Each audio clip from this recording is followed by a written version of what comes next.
Today, I want to talk about how Robinhood is preparing for their imminent bankruptcy and how they'll be the first domino to fall, sparking a chain reaction of giant liquidations. And I also want to talk about some very fishy meetings and some secret relationships. So stay tuned and let's make some money. And now I want to dive straight in with the key information. So, you may have seen that Robinhood accidentally sold short on a meme stock and lost $57 million.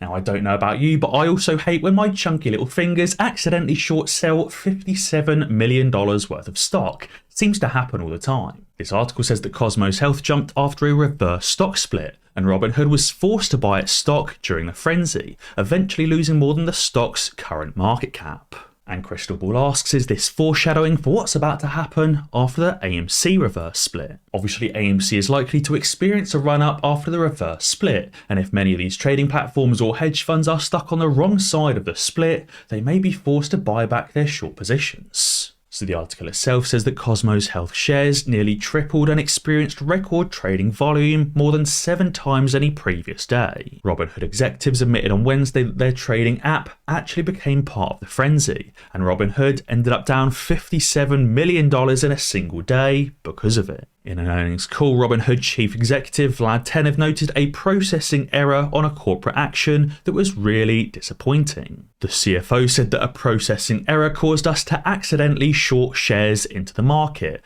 Although it was detected quickly, it resulted in a loss of $57 million as we bought back these shares against a rising stock price. It sounds like Robinhood was trying to profit from this reverse split by shorting the stock, trying to push the price down further. But obviously during the reverse split, the stock ended up running up, and therefore they ended up being screwed and had to close out of that position. And what really ties this all together is a massive coincidence that Robinhood is also changing their daily withdrawal limits the day before the AMC reverse split. Robinhood is changing their withdrawal limits effective March 13th, which obviously the AMC reverse split is happening on the 14th. Clearly, Robinhood is worried about a run in AMC and their current liquidity position, and therefore they're restricting their withdrawals. This document says effective March 13th, 2023, we're changing the transaction limits that apply to originated ACH withdrawals. Robinhood is basically trying to collate as much money as they possibly can just before the AMC reverse split because they know a run is coming. Robinhood also know they're likely currently stuck on the wrong side of this reverse split, and it could be game over for Robinhood. Therefore, they're trying to restrict those withdrawals so that not many customers take money out of the platform so they have as much money as possible going into the split. If Robinhood accidentally lost more than the market cap for COSM during the reverse split, which was $57 million, they may be looking at a $3 to $4, maybe $5 billion loss during the AMC reverse split.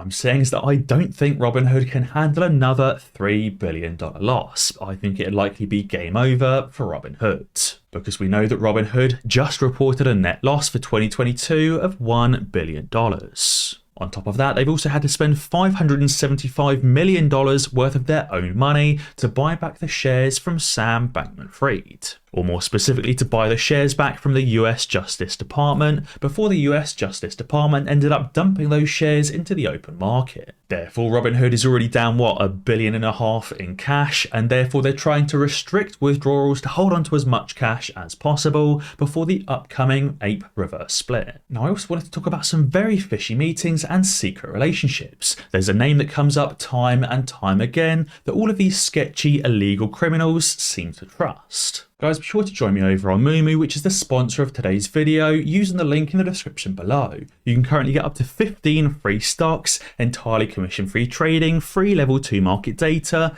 and Moomoo is also very easy to use and has tons of technical indicators and advanced charting tools. The sign-up process is very simple and straightforward. It only takes a few minutes, and the Moomoo app is really easy to get to grips with. So guys, be sure to join me over on Moomoo and leave a comment down below if you've already signed up. Today, Gary Gensler tweeted saying that he's going to be on Squawk CNBC with Andrew Sorkin this morning at 8 AM. Now, I thought that's strange. The name Andrew Sorkin seems familiar. Now, Andrew Sorkin is actually the guy that regularly meets with Ken Griffin and seems to perform all of Ken's interviews. If you didn't know, I'm pretty sure Andrew Sorkin also went to Ken Griffin's marriage or one of Ken Griffin's parties or something like that. The two seem to be very close friends. So how strange that Andrew Sorkin is friends with Ken Griffin and is also friends with Gary Gensler. Gary Gensler seems scared to perform interviews with Charles Payne or many other interviewers, but will happily be interviewed every single day by Andrew Sorkin. Again, kind of weird that Ken Griffin also doesn't like being interviewed unless he's being interviewed by Andrew.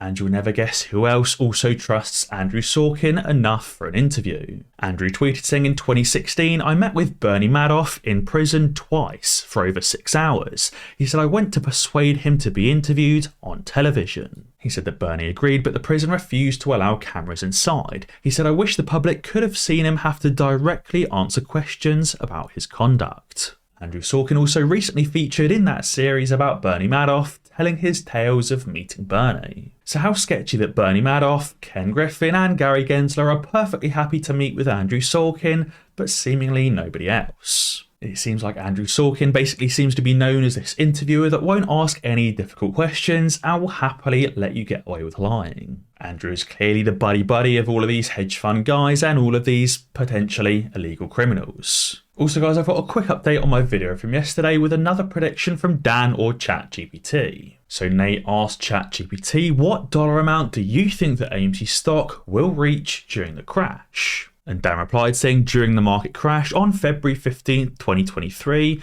the AMC stock is expected to reach a peak value of $500 per share. Now don't forget that's a pre-split value of $500 per share because ChatGPT reckons the crash will happen before the AMC reverse split. So basically going from $5 to $500 per share. And he said this represents a significant increase from its current value and will provide a major windfall for those who invest in AMC during this time.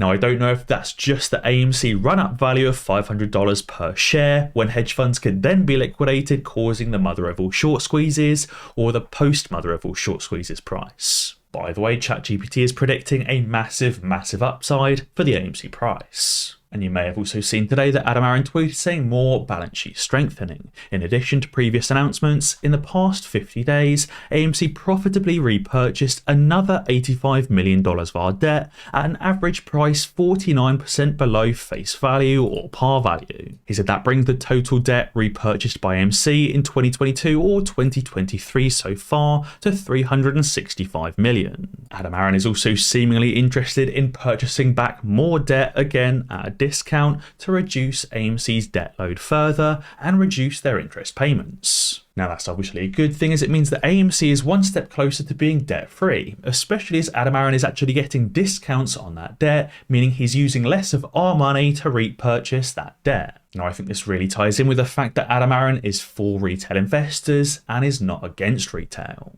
AMC for All tweeted saying, can you think of a logical reason why he would have paid off that $365 million of debt instead of just letting the company go bankrupt if he was against retail investors? Obviously, the short's ultimate goal is to get AMC bankrupt and to seller box it down to say 1 or 2 cents per share. The easiest way to do that would be for Adam Aaron to let AMC go bankrupt. Instead of paying off debt, why not just take on more debt so he has even more interest payments to make? Instead of trying to come up with more revenue generative ideas like selling AMC popcorn in stores, the AMC credit card and many other ideas that Adam Aaron has had to generate revenue and improve profit, why not just worsen profit? Why not just hire thousands more staff members that AMC doesn't necessarily need and come up with ideas that would be hugely expensive and not generate much revenue? That would obviously increase the loss that AMC has taken on and push them further and further to bankruptcy. The reason why Adam Aaron isn't doing any of these things is because Adam Aaron is for retail investors and wants AMC to succeed, and also wants AMC to squeeze so that he can get paid out big time.